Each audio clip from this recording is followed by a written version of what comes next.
मी आज बनवते स्पेशल शेवभाजी, पण आज मी तयार शेव किंवा तळलेले शेव वापरणार नाही आहे, तर कच्च्या बेसन पिठाचे शेव बनवून डायरेक्ट भाजीत टाकणार आहे। चला तर मग ती कशी बनवायची ते आपण बघूया।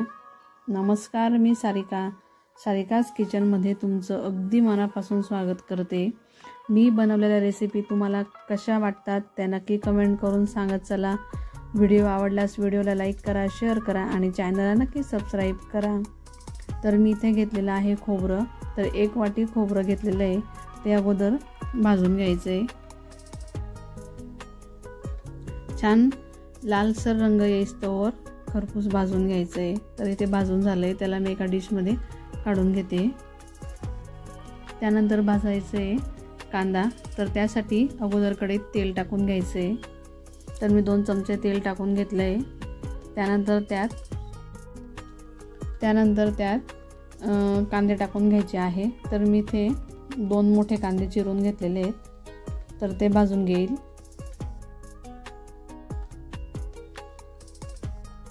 तर छान असे बारीक चिरून घ्यायचे आहेत कांदे, म्हणजे पटकन भाजले जातील। त्यानंतर त्यात लसूण टाकून घ्यायचा, लसूणही व्यवस्थित परतून घ्यायचं आहे। त्यानंतर लागणारे आलं, तर आलं टाकून घ्यायचं आहे। तर परत एकदा मिक्स करून घ्या। छान लालसर रंग येईपर्यंत भाजून घ्यायचं आहे। ह्या अशा पद्धतीने भाजून घ्यायचा। तर त्यालाही मी एका प्लेटमध्ये काढून घेते। त्यानंतर हे गार झाल्यावर याला बारीक करून घ्यायचं आहे। तर मी यात अगोदर धने बारीक केलेले होते। जर मसाल्याची भाजी बनवायची असेल तर मी असं लगेच धन्याचं पावडर बनवून घेते, ताजं धन्याचं पावडर, त्याचा स्मेल आणि चव खूप छान लागते। मसाला टाकून झाला की त्यावर कोथिंबीर टाकून घ्यायची। या अशा पद्धतीने धन्याचं कूट मी थोडा थोडा करून बनवून घेते। तर आता हे बारीक करून घ्यायचं आहे। तर मी त्याच पॅनमध्ये तेल टाकून घेते। तर 4 ते 5 चमचे मी तेल टाकून घेतले। तेल छान गरम झालं की त्यात खडा मसाला टाकून घेतलेला आहे।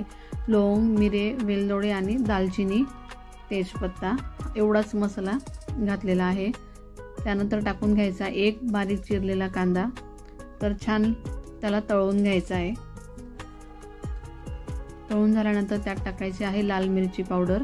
तर इथे मी अगोदर काश्मीरी मिरची पावडर टाकून घेते। त्यानंतर आपलं लाल मिरची पावडर, म्हणजे जे आपलं तिखट रेग्युलर यूज करतो भाजीमध्ये ते। त्यानंतर थोडीशी हळद, धना पावडर, हे 2 ते 3 चमचे धना पावडर मी घेतलेले आहे। त्यानंतर मी इथे घेतलेला आहे पनीर किचन किंग मसाला। त्यानंतर इथे गोडा मसाला तो घेतलेला आहे। तुमच्याकडे जे मसाले असतील ते तुम्ही त्यात वापरू शकतात। तर मसाला छान व्यवस्थित परतून घ्यायचा आहे। तर हा मसाला जळू नये म्हणून यात थोडं पाणी टाकून घ्यायचं आहे, म्हणजे मसाला छान शिजलाही पाहिजे, जळणार पण नाही आणि छान तेलही सुटेल। तर व्यवस्थित मिक्स करून घ्या। तर तुम्ही बघू शकता छान तेल सुटलेलं आहे, मसाला छान शिजलेला आहे। त्यानंतर त्यात बारीक केलेला मसाला तो टाकून घ्यायचा, त्यालाही व्यवस्थित त्यात मिक्स करायचं आहे। बघू शकतात की आताच भाजीला किती छान तेलही सुटले आणि छान कलरही आलेला आहे, स्मेल तर खूपच छान येतोय।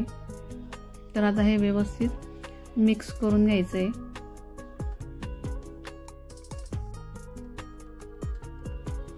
तर तुम्ही बघू शकतात की मसाला किती छान शिजलेला आहे, सगळं पाणी त्यातलं आटून गेलेलं आहे। तर तेलही छान सुटलंय।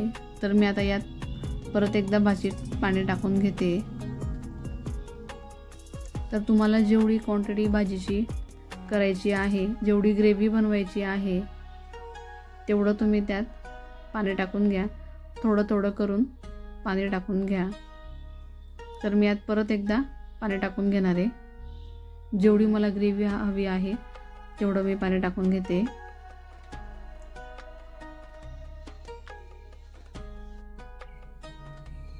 तर भाजीला आता छान उकळ येऊ द्यायची आहे। त्यात चवीनुसार मीठ टाकून घ्या। तर भाजी बनवता रेसिपी शूट करता मी माझ्या मुलीला चपातीसुद्धा लाटायचं शिकवत होती। तर घरात स्वयंपाक करताना आपण आपल्या मुलांना तर स्वयंपाक करण्याचं शिकवतच असतो, म्हणजे खास करून मुलींना. तर त्यांच्यासोबतचे असे छोटे छोटे क्षण खूप खास असतात. तर आज माझी मुलगी चपाती लाटायचं शिकत होती. तिला म्हटलं तू ही चपाती लाटायचं शिक. तर तिने छान गोल लाटण्याचा प्रयत्न ती करत होती. त्या चपातीचे 4 पूड करायचे, म्हणजे तेल लावून 4 पूड करायचे वगैरे. तिला असं सगळं बारीक सारीक गोष्टी मी सांगत होती. तर तुम्ही बघू शकतात की ती कशा पद्धतीने चपाती लाटण्याचा प्रयत्न करतीये.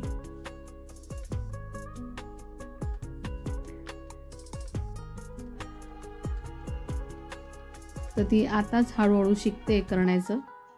तर म्हटलं चला तुमच्यासोबत हा एक छोटासा क्षण तुमच्यासोबत शेअर करावा.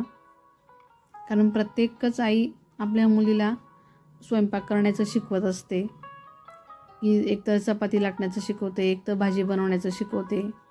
तर हे चपातीचं कणिकही तिनेच मळवून ठेवलेलं होतं. तर तिची गोल चपाती लाटताना बघून मला तर खूपच आनंद होत होता, पण तिच्या पप्पांनाही तेवढाच आनंद होत होता की माझ्या मुलीने इतकी छान चपाती लाटली आहे म्हणून. तर तिला अधूनमधून थोडं काही टाकता येईना, तरी तिचे प्रयत्न चालू होते की मी आज करेल तर गोलच चपाती लाटेल, नाहीतर इतर वेळेला तिचे चपातीचे शेप वेगवेगळे असायचे. पण हळूहळू तिने प्रयत्न केला. त्यानंतर तिला तव्यावर टाकायलाही जमत नव्हतं, पण आता हळूहळू करते प्रयत्न. त्यातमध्ये थोडी वाकून जायची, हे अशा पद्धतीने. त्यानंतर तिला टाकणंही तेवढं शिकवलं आणि चपाती टाकल्यानंतर म्हणजे कशी शेकायची हेही तिला शिकवलं. तर तिची चपाती छान फुगायला हवी, तिचा तो प्रयत्न चाललेला होता. तर हळूहळू ती चपाती फुगत होती. तर चपाती जेव्हा ती फुगली तर ती ओरडलीच की मम्मी माझी चपाती फुगली म्हणून. तर तिचा हा आनंद बघून तिच्या पप्पांनी लगेच तिला म्हटलं की आजची ही पहिली फुगलेली चपाती फक्त मीच खाणार. हे असे प्रत्येक वडील मुलींना म्हणतातच, कारण हा क्षण खूप गोड होता. बापाचं आपल्या मुलीवरचं प्रेम आणि तिचा छोटासा प्रयत्न यशस्वी झाल्याचा आनंद. तुम्हालाही तुमच्या मुलांसोबतचे किंवा वडिलांसोबतचे काही खास क्षण आठवत असतील तर नक्की मला कमेंट करून सांगा. मलाही ते ऐकायला खूप आवडेल. तर तिने छान शेकलीही आणि शेकल्यानंतर ती सॉफ्ट पण यायला हवी, नरम यायला हवी. तर तिची चपाती खूप छान तयार झाली. बऱ्याचदा लाटल्यानंतर ती आता तयार झाली. तिच्या पप्पांनी तिला लगेच अजून चपाती बनवायला सांगितली. तिने ती पटकन बनवली, तर तीही छान सक्सेस झाली, छान फुगलेली आहे. तर तुम्हाला कशी वाटली ते तुम्ही नक्की सांगा.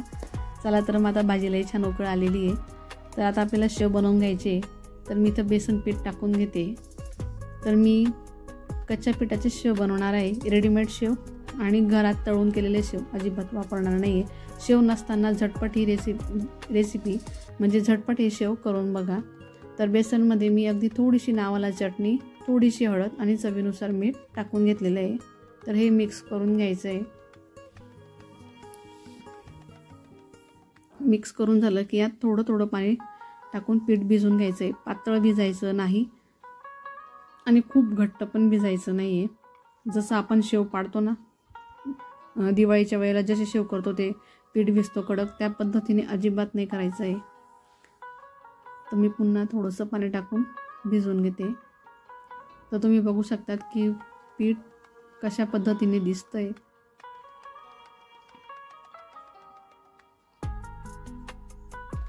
अशा पद्धतीने पीठ भिजायचं आहे आपल्याला. तर भाजीला बघू शकता छान उकळ आलेली आहे आणि तरी तर खूपच छान सुटलेली आहे. ठराविक भाज्यांना तरी असल्याशिवाय चव नसते, म्हणून काही भाज्यांना तर तेल थोडं जास्त टाकावंच तरच चव खूप छान लागते. तर आता छान उकळ आली आहे. तर मी इथे झरा वापरते, जो आपण तळणसाठी चमचा वापरतो ना तो. तर त्यावर मी आता ते पीठ टाकून घेते.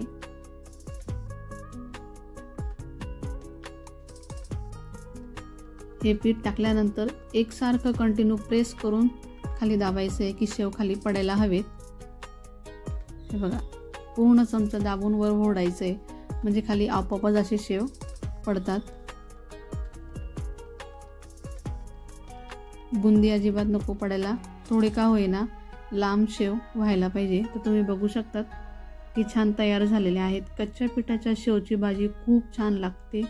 त्याची टेस्ट रेडीमेड शेवपेक्षा खूपच वेगळी लागते. तर तुम्ही हे शेव नक्की ट्राय करा आणि तुम्हाला जमले किंवा तुम्हाला कशी वाटली ही रेसिपी कच्च्या पिठाच्या शेवची ती मला कमेंट करून नक्की सांगा. तर भाजीला छान उकळ आलेली आहे, त्यावर छान अशी कोथिंबीर टाकून भाजी अगदी तयार झालेली आहे. तर तुम्हाला प्लेटमध्ये टाकून दाखवते. तर तुम्ही बघू शकतात की शेव कशी दिसत आहेत म्हणून.